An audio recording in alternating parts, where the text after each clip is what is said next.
es infinitamente superior a nosotros, que un demonio es infinitamente más inteligente que nosotros, o infinitamente no, pero varias miles de millones de magnitudes superior a nosotros.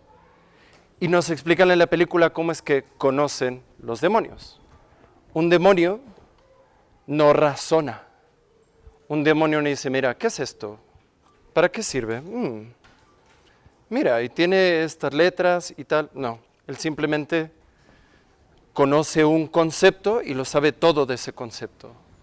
Conoce de golpe, por infusión, por así decirlo. Entonces, cuando dice el demonio, yo no creo nada, es cierto, un demonio no tiene fe. Un demonio simplemente sabe. Y es el hecho de que él sepa que hizo su decisión al principio de los tiempos, una decisión irrevocable.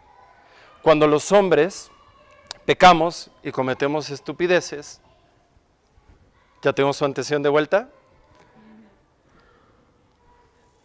Dios dice, en el Calvario, Cristo dijo, perdónalos porque no saben lo que hacen. Si nosotros conociéramos las consecuencias de todos y cada uno de nuestros pecados, tal vez no pecaríamos tanto. Muchas veces esas consecuencias no son muy claras, pero muchas veces no. Y muchas veces no conocemos la verdad, la profundidad del mal que hacemos, incluso con un solo pecado venial. Un demonio sí sabía la profundidad de la maldad de lo que hacía. Un demonio sí sabía las consecuencias de su pecado. Un demonio tomó la decisión, una vez y para siempre, de decir, non serviam, no serviré. Considerando que los demonios son intelectos puros y que son inteligentísimos, son máquinas de conocer.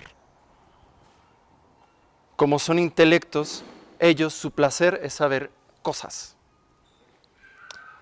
Y San Alfonso María de Ligorio dice que así como tenemos un ángel custodio, no los quiero espantar, sin embargo, San Alfonso María de Ligorio dice que así como tenemos un ángel guardián, así también tenemos a uno o más de alguno que no es que nos esté cuidando, sino que más bien nos está midiendo. Y no descansan, no duermen, tienen toda la eternidad para poner atención en todas y cada una de las cosas que haces, siempre, en todo momento y en todo lugar. Y nos conocen mejor que nosotros mismos, porque ellos saben qué cosas nos disparan a pecar, a qué cosas somos más débiles y en qué momentos es más fácil que caigamos. Por eso nuestro Señor dice, oren y velen siempre, porque el maligno nunca descansa. Las palabras de nuestro Señor no son en vano. Tiene mucha razón Dios mismo para decirnos algo. Ahora ya sabes por qué. Además de que, bueno, nuestro gusto tiene que ser estar con el Señor.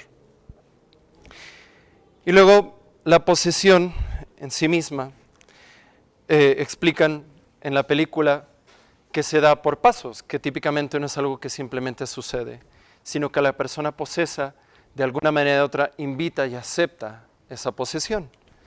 Muchas veces los exorcistas, las personas que saben acerca de este tipo de temas, por ejemplo, describen al niño que la tía un poco idiota le regala una ouija, ¿no? Y le enseña a jugar la ouija. Y el niño empieza a acostumbrarse a que hay algo que no es ni un ángel ni Dios que le habla. Y se empieza a acostumbrar a una realidad que no es precisamente luminosa. Y entonces ahí puede empezar un camino de los humanos somos como las ranas como cuando las cocinan. Supongo que ninguno de ustedes ha cocinado una rana, yo nunca la he cocinado, pero pues ahí está YouTube.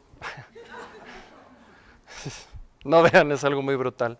Ponen a las ranitas en las ollas con agua tibia, y empiezan a subir la temperatura poquito a poquito, hasta que la ranita está muy cómoda en el agua hirviendo, mientras se está cocinando viva.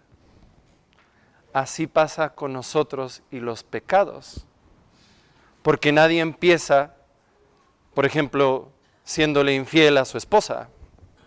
Empiezan volteando a ver a una chica en la calle, y después eso empieza a degenerar a más. Y así también sucede con esas invitaciones aceptadas a una actividad diabólica. Es paulatino, no es de golpe generalmente, y aunque para nosotros es misterioso, Él sí sabe bien el momento en que lo invitaron. Y muchas veces esas aceptaciones de esa invitación no es algo explícito, no es ni siquiera como jugar un juego esotérico o ir a que nos lean las cartas. Hay veces que esas invitaciones son simples aceptaciones del pecado. Porque realmente aceptar cometer un pecado y un pecado mortal es una aceptación de la soberanía de la carne, del mundo y de la mentira sobre nuestra alma que fue comprado por la sangre de Cristo. Esa es la gravedad del pecado. Y cuando nosotros cometemos un pecado, pues aceptamos la soberanía de todo lo que no es Dios sobre nosotros mismos. Entonces, hay veces que esa aceptación no tiene que ser explícita, aunque muchas veces sí lo es. Ahora, hay otro tipo de fenómenos que son diabólicos, que son parecidas a las posesiones, que le suceden a las personas buenas. Por ejemplo, San Pío de Pietrelcina era vejado por Satanás. Santa Gemma Galgani es un caso muy bien documentado, de que incluso ella llegó a pedirle a su director espiritual que le exorcizara. En estas circunstancias es como al santo Job, que no había manera de hacerlo caer y se le tentó de una manera pues ya frontal, como una especie de un acto desesperado del infierno para tomar esta alma, ¿no? Muchas veces esas tentaciones o esas actividades demoníacas no resultan en una posesión como tal, que es en sí como literalmente un demonio tomando control del cuerpo de alguien y haciendo cosas, ¿no? Hay veces que no termina en eso. Hay veces que la actividad satánica es más sutil. A Santa Gemma Galgani, después de que la vejaban y después de que le arrancaban el pelo y después de que todas estas situaciones que la gente que vivía con ellas de, "Ay, otra vez", bueno, no era así, era algo pues que les causaba, por supuesto, temor, espanto, incluso ella misma. Después la sugerencia era, tú te vas a condenar, tú no tienes perdón de Dios. ¿De verdad amas a alguien a quien ni siquiera has visto nunca? A alguien que te chantajea a cambio de amor. A alguien que te pide que sufras y que permite que pases por esto. ¿Tú crees que te ama tanto? Y eso exprimía el corazón de Santa Gemma. En una ocasión ella fue a misa y sintióse absolutamente indigna de comulgar. Salió del templo sin comulgar y escuchó la risotada de Satanás. y supo por qué. Porque dejó que la desesperanza ganara. Regresó a Santa Gema, se quedó a la siguiente misa y comulgó. Y cuando regresó a su casa, escuchó una voz que decía: Gema, hoy no has triunfado, nunca vuelvas a dudar. Entonces, hay una miriada de actividades satánicas que pueden suceder. Amplias, sutiles o brutales. También aquí me gustaría decir que en la película pues está el poseso Edward, que dice: yo no lo hice, yo no lo hice, yo no lo hice. Sin embargo, tenemos que decir que, bueno, aunque había una sugerencia satánica, el que hacía en última instancia, el que cometía pecados, no era el diablo, era el mono era Edward. A final de cuentas, el que cometía esos crímenes voluntariamente era Edward, era el humano, a instancias del demonio. Pero el que lo hacía era el humano.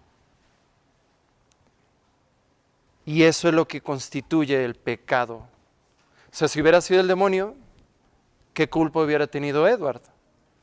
Ninguna. Él hubiera sido inocente, ¿cierto? Porque él no quería hacerlo. Pero luego si tú no quieres hacer algo, pero por presión te dejas convencer y lo terminas haciendo, ¿eres culpable? Sí. Y todos nos podemos acordar de nuestra vida de prepa, ¿no? No queríamos hacer algunas cosas, pero ¡ay, a poco no! Y ahí vamos. Y hacemos las cosas que no queremos hacer, que de todos modos somos culpables por ellas. Igual también en este caso, ¿vale? Y luego, los tres asesinatos que comete el psiquiatra representan 3 cambios culturales, de alguna manera o de otra, en nuestra sociedad, que hablan mucho del estado de las cosas. El primero, la eutanasia. La manera en la que el psiquiatra justifica el haber asesinado a su propia madre, es decir, ella era ciudadana de Oregón. Ella, en su estado, era legal. Ella sufría mucho. Y además había una prima de seguros que se había que cobrar. Entonces, él está justificando que lo que él hizo no está mal a través de la ley. En especial en países como Estados Unidos, en Inglaterra, donde son muy legalistas, lo que quieren hacer es decir que si es legal, es bueno. Por ejemplo, el caso más claro que tenemos aquí es de, bueno, pues ya es legal fumar marihuana. ¿Eso lo convierte en algo bueno? No. ¿Ya es legal que 2 hombres se casen? ¿Es legal? ¿Es algo bueno? Pero en muchas sociedades, y cada vez más en la nuestra, nos quieren hacer pensar que si el mundo político y legal, si los legisladores aprueban algo, entonces nosotros no tendríamos por qué reprobar eso. Si consideramos la calidad moral de nuestros legisladores, tendríamos que concluir lo contrario. Pero como algo es legal, como ya es un derecho legal, entonces es bueno. O si algo es un derecho legal, tú no tienes derecho a criticar a alguien que decide ejercer su derecho. Ese es el primer asesinato que comete el psiquiatra. El segundo es el aborto. Y aquí entra el cambio cultural de la libertad y la autodeterminación, que después, en la tercera parte del demonio habla mucho de ello, que dice, mira, olvídate de Dios, lo que estamos intentando hacer nosotros es que tú seas tu Dios y tú seas libre incluso de Dios mismo. Entonces, si el principio supremo de la existencia social es la libertad de elegir lo que tú quieras, tú puedes elegir asesinar. Tú puedes elegir no ser mamá. Tú puedes elegir ser mamá de un niño muerto. Tú puedes elegir ser hombre o mujer. Porque al final, en especial en los países sajones, la libertad es el principio fundamental que todo lo funda. Y entonces, como todo se basa en la autodeterminación y la libertad, no puedes atentar en contra de la decisión de alguien más. Todo se vuelve, cada humano es un universo diferente y tiene derecho a hacerlo, nos moleste o no, nos parezca moral o no. Y como el principio fundamental es la libertad absoluta, yo decido que está bien y que está mal. Porque a final de cuentas, el bien y el mal son constructos sociales. Porque a lo largo de la historia, diferentes culturas han decidido que ciertas cosas son buenas y son malas. No hay una norma de bien y de mal. Porque además, no hay una verdad absoluta. Porque todo es una interpretación. Todo es relativo. Y ese es ese segundo tema. Y el tercer crimen que comete el psiquiatra es firmar esa pena de muerte de Edward. Él teniendo conciencia de que Edward pues no estaba capacitado, según las leyes del Estado, para ser ejecutado, ¿no? Y aquí entonces, ¿cuáles son las dos cosas, o tres, que entran en juego? La ira, el miedo y la soberbia. Que la soberbia es la base de todos los pecados. Es como la nieve de vainilla del mal del mundo. Esa es la soberbia. Si no hay soberbia, realmente no hay pecado. Si no hay un amor propio desordenado, no pecamos. Pero bueno, la soberbia se despierta en el psiquiatra cuando el demonio le empieza a demostrar: ¿estás seguro que no hay esclavitud? 40 millones de esclavos, 20 millones de ellos son esclavos sexuales. ¿Que mucha igualdad? Mira, ¿ok? Y este discurso que tiene el psiquiatra es un discurso que está muy presente entre los socialistas y entre los cristianos liberales. Nosotros ya aceptamos a los homosexuales como son, bendecimos sus uniones, porque Dios también los ama.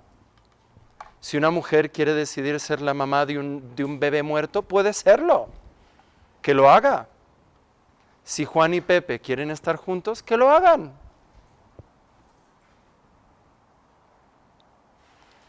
Y todo le responde el demonio: mira, eres un ciego. Tienes una fantasía del progreso. Tú crees que porque tú estás cómodo, el mundo está mejor. Ciertamente, antes del siglo XIX, más del 80% de las personas viven por debajo del umbral de la pobreza.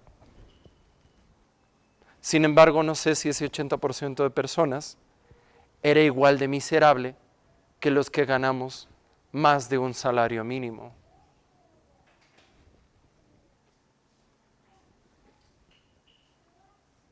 Confunden confort y bienestar con estar bien. Y se lo demuestra. Le dice: tú piensa lo que quieras, perro. La verdad es otra. Y el que está cómodo eres tú. Porque sí, estos basquetbolistas que se hincaban durante el himno nacional americano porque estaban protestando en contra del racismo, los zapatos que utilizan ellos, pues hay unos niños en Malasia o en China que tienen unas ansias locas de aventarse del edificio para dejar de sufrir.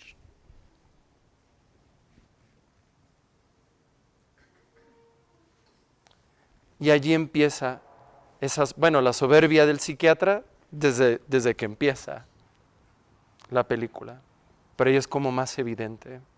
Y luego después de que lo amenaza de muerte, la reacción de odio y miedo, porque el guardián de la prisión le dice, mira, va a estar todas las noches y todos los días pensando en cómo vengarse de ti.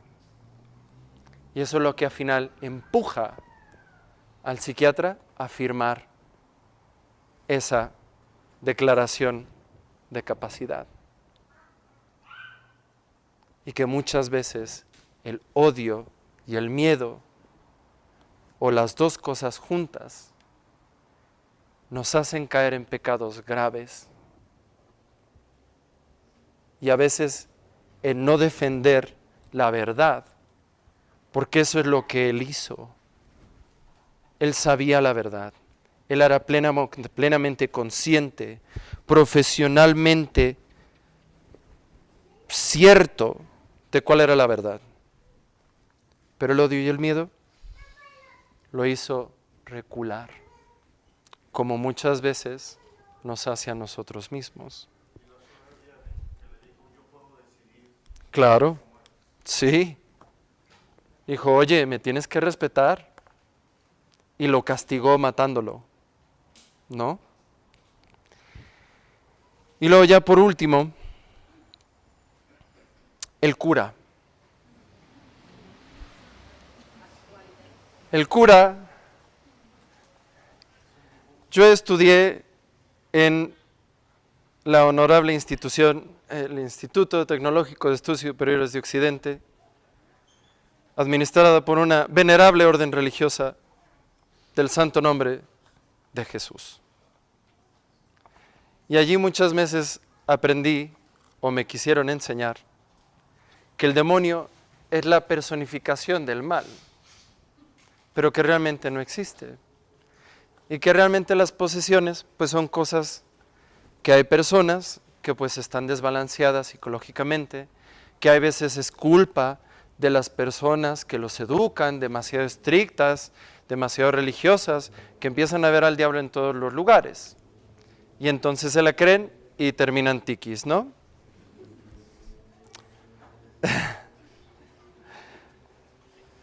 Aquí en esta parte me gustaría hacer notar, primero, cómo se introduce el Padre. Luis, pero dime Lu. Yo mientras estuve en España, había una especie de, incluso los españoles pues religiosamente no están muy bien. La excepción es el Padre Chema. La verdad que sí. Pero incluso en la España liberal, a los sacerdotes era don Juan Carlos, era don Pepe, y todos los que crecimos, yo creo que de los 80 para atrás, hasta el señor de la tiendita, era don Rodrigo. ¿No? Pero nunca era el Rorro, no. Había, uno como niño que iba a comprar sus rancheritos para sacarle el tazo, que costaba $2.50 la bolsita de rancheritos, yo me acuerdo, lo mismo que un camión, y un frutzi, costaban lo mismo, y era muy difícil decidir. Me voy caminando y me como unos rancheritos. Bueno, había una especie de respeto a don Rodrigo. Y era don Rodrigo de toda la vida, pero siempre era don Rodrigo, siempre. O don Pepe, o don Chucho, como haya sido. Pero siempre había una especie de respeto. Y este curita, y algo que dice al principio el demonio, los nombres, las palabras tienen poder. ¿Ah? ¿Y cómo le dice a Jesús? El carpintero. Nunca menciona el nombre de Jesús. siempre es el enemigo, el carpintero, aquel. Eso es interesante notarlo. Y cómo la informalidad, la desfachatez, la insolencia, cuando hay una estructura de respeto, cuando hay una estructura de orden, las cosas tienden a ser más fáciles. Mi papá, que en paz descanse, él era general del ejército. Y él tenía el mismo carácter que yo. Más bien yo tengo el mismo carácter que él. Muy feo. Y entonces, alguna vez llevé un amigo a mi casa y este amigo le dice, oye, ¿perdone? Sí, oye, ¿te molesta? ¿Puedo tomar un vaso de agua? Oye, usted o mi general, porque no dormimos juntos. Y entonces mi amigo dijo, ¿tu papá se enojó? Pues sí, ¿qué esperabas? Sherlock.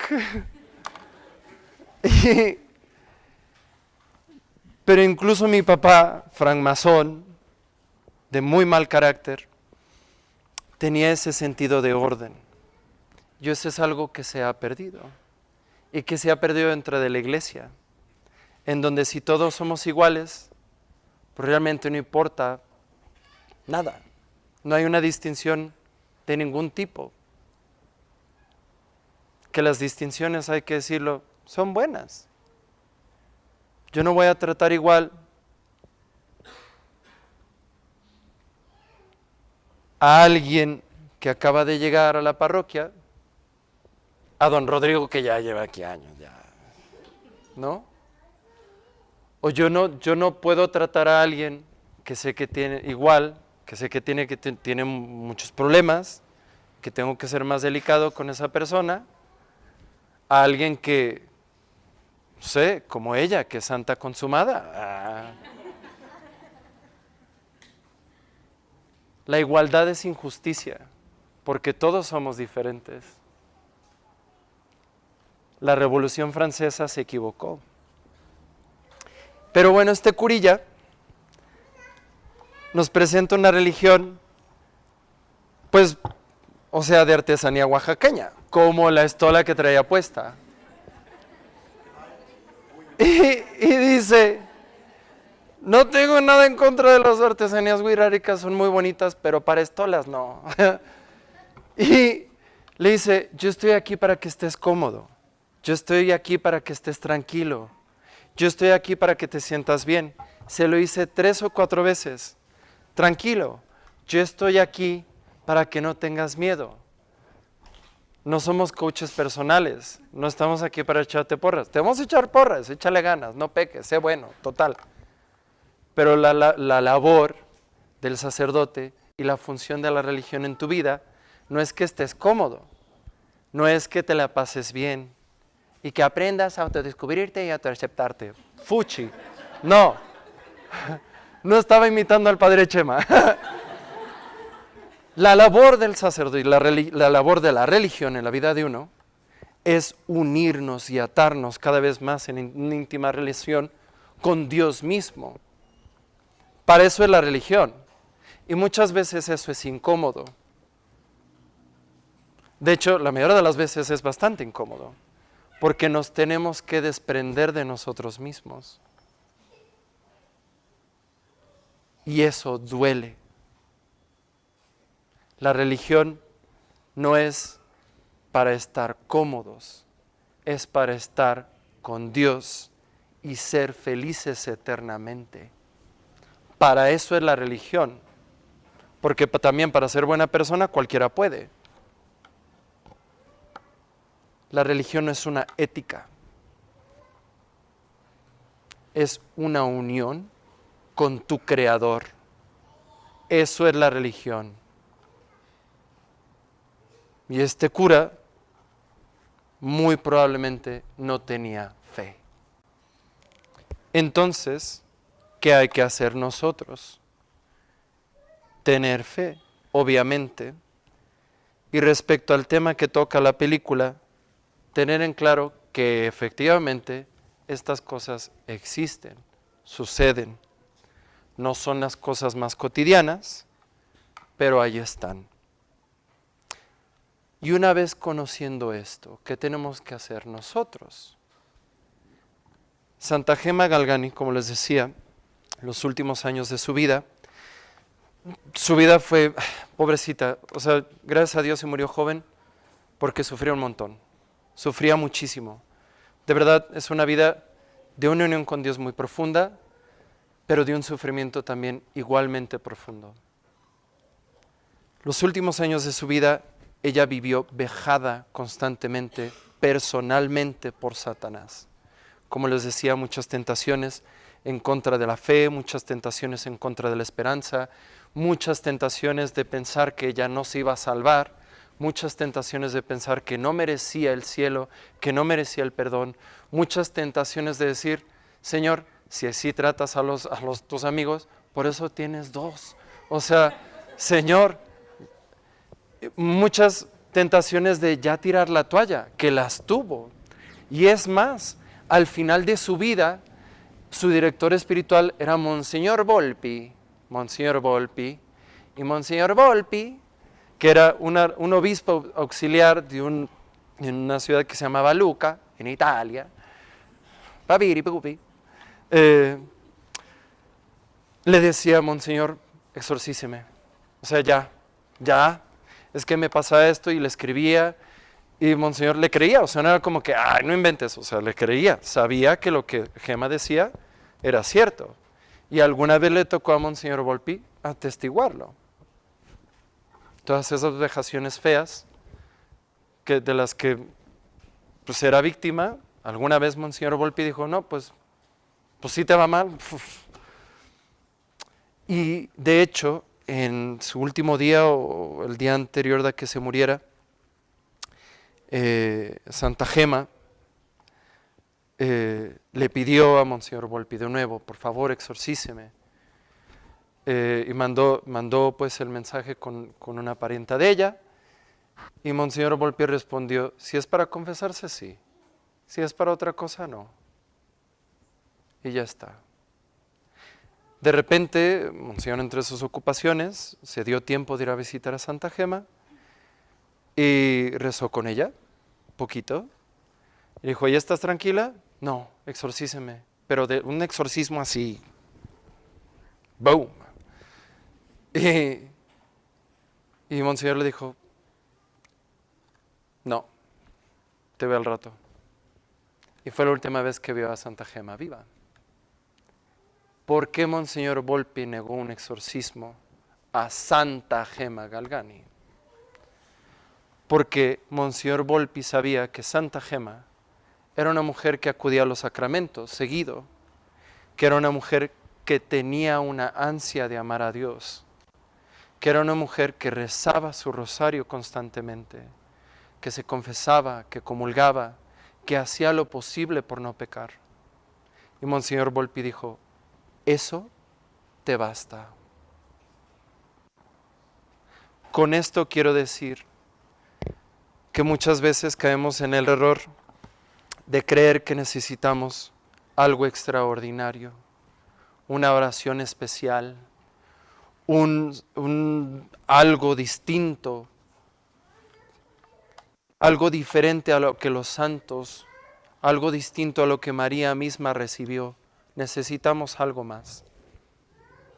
Pero tenemos que saber que el sacrificio de la cruz en la misa, que el cuerpo, sangre, alma y divinidad de nuestro Señor Jesucristo, Dios, segunda persona de la Trinidad, debe bastar, debería de ser suficiente en nuestras almas para una sola vez recibirlo, ser santos, y por supuesto para ser libres de Satanás. En alguna ocasión es necesario acudir a un exorcista, sí, pero esas ocasiones son las menos. A Santa Gema le arrancaban el pelo, la tiraban, la herían físicamente. terminaba sin dormir toda la noche, cansada de luchar con Satanás. Y lo que le bastó fue lo mismo que tú y yo recibimos todos los días. Tenemos que disponernos cada vez más a recibir dignamente lo que Dios ya nos da. Que nuestras confesiones sean mejores, que nuestras comuniones sean más devotas, que nuestros rosarios sean más frecuentes, que nuestras oraciones sean más fervorosas, que nuestro tiempo que pasamos con Dios sea de más calidad, que nuestra oración mental sea más profunda cada vez, que nuestra confianza, nuestra fe, esperanza y caridad sean cada vez más grandes, que pidamos a Dios más que la liberación de tal o cual cosa, más que una gracia especial, más que cualquiera de estas cosas que parecen mágicas, que nos ayude a recibir lo que Él ya nos da, que es Cristo mismo.